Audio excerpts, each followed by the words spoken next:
Soulful shit, you know what I'm saying? Like, this is some soulful shit for everyone, you know what I'm saying? Like, I made this beat myself, so hear me. Woo!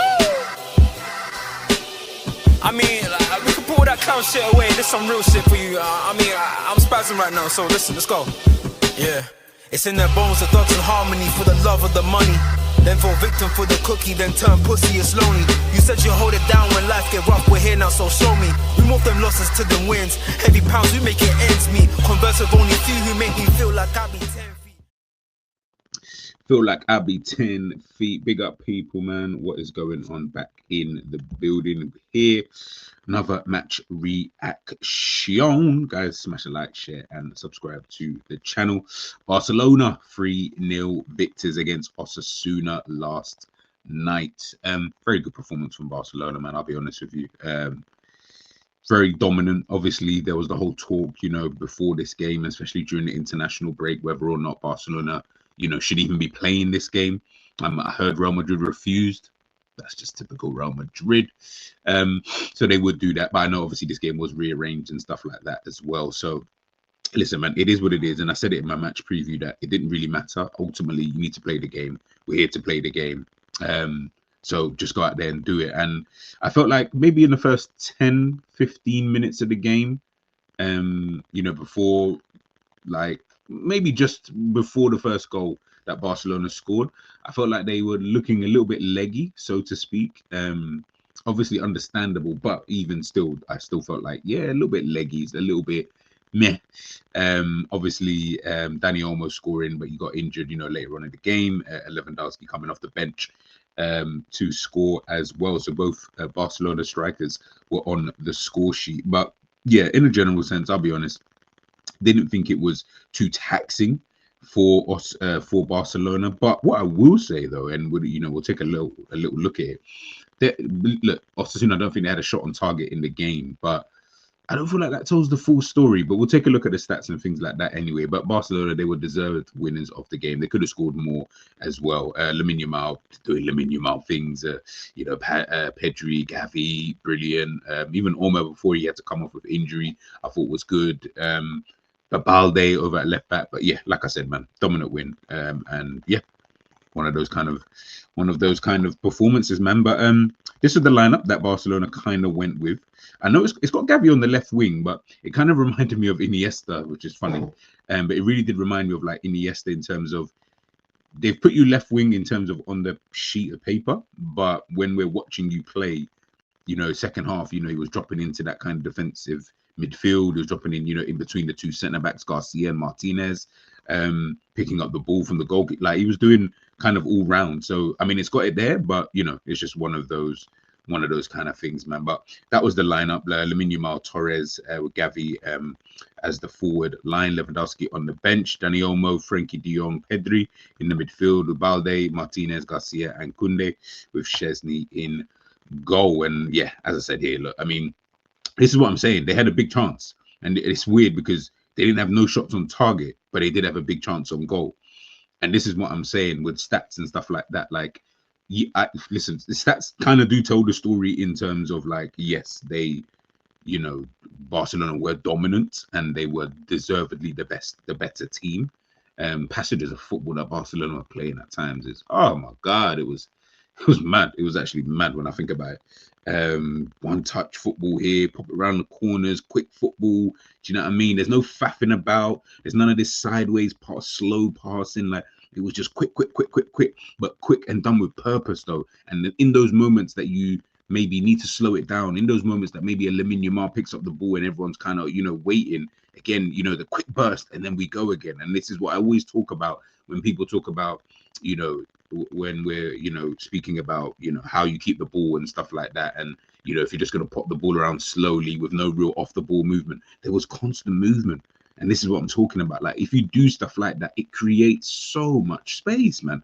But yeah, it is what it is. But yeah, I felt like Osasuna, right, in the game. Now, this is obviously the average position, obviously, of Barcelona in the game. You can see kind of how they're set up. Look at Barcelona's back four. Obviously, Balde just in front of the back, in front of the halfway line, and the other three just behind it. And then, of course, you got the three midfielders in there, right? And it's quite narrow when we get from midfield to attack. It's very, very narrow. The width was really coming from the fullbacks, which is fine, and that's obviously how Barcelona play. But look here, this is Osasuna's, average positioning as well. And this is why I was saying Osasuna were pushing up in that midfield battle. It's very, look, if you see there, that's the midfield there for Barcelona.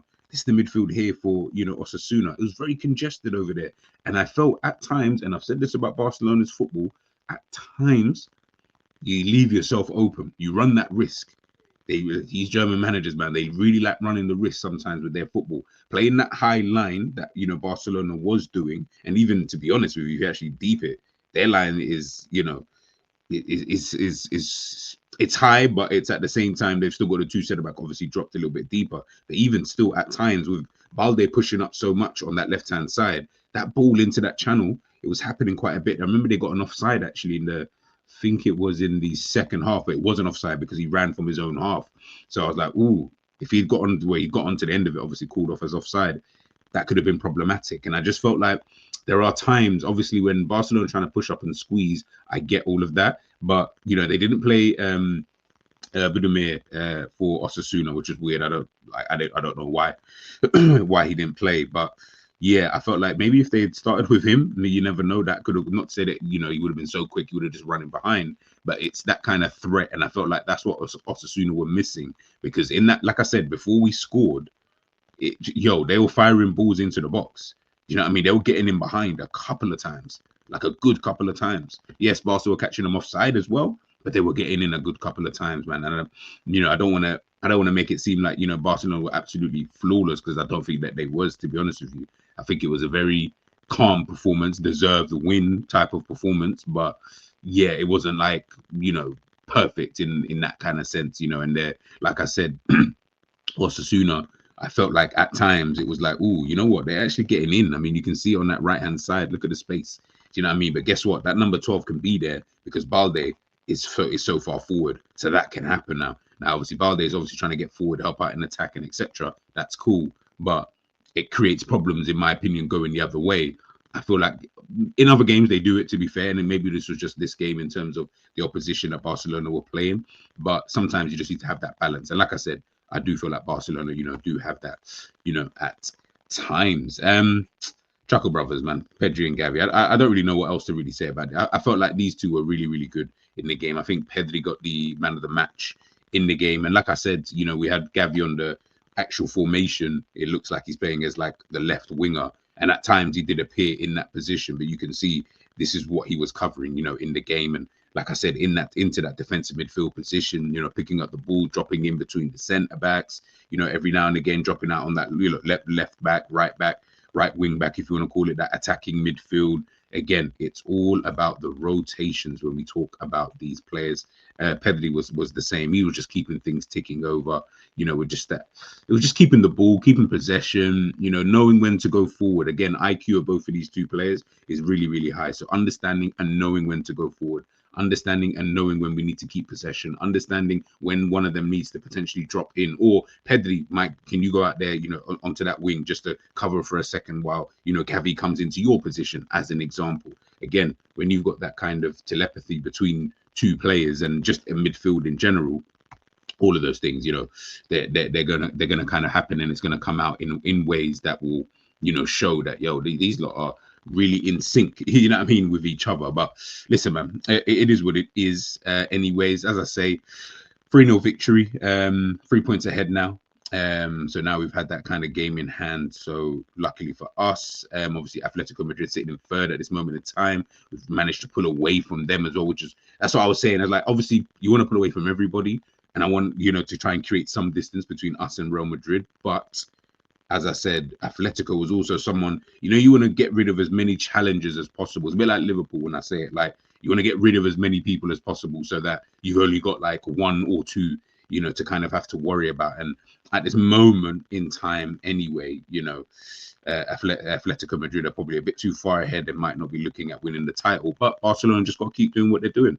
Keep doing what they are doing. And I think that we'll be fine. I think we'll be fine, you know, come the end of the season, man. But guys, man, let me know your thoughts on the game. Like I said, it was one of those comfortable, just come back off of international break kind of games. So not real much intensity. Obviously, Barcelona looking forward, you know, to their next fixture. Let me actually double check what our next fixture is. I believe it is actually on Sunday. Wow, what day is it today? Oh, fair enough. Well, yeah, games on Sunday against Girona. So we'll see how Barcelona look to line up, you know, in that game as well. But as I say, people, let me know your thoughts on this game. Who was your man of the match? What were you most impressed with in this game? Let me know your thoughts. Catch you guys later.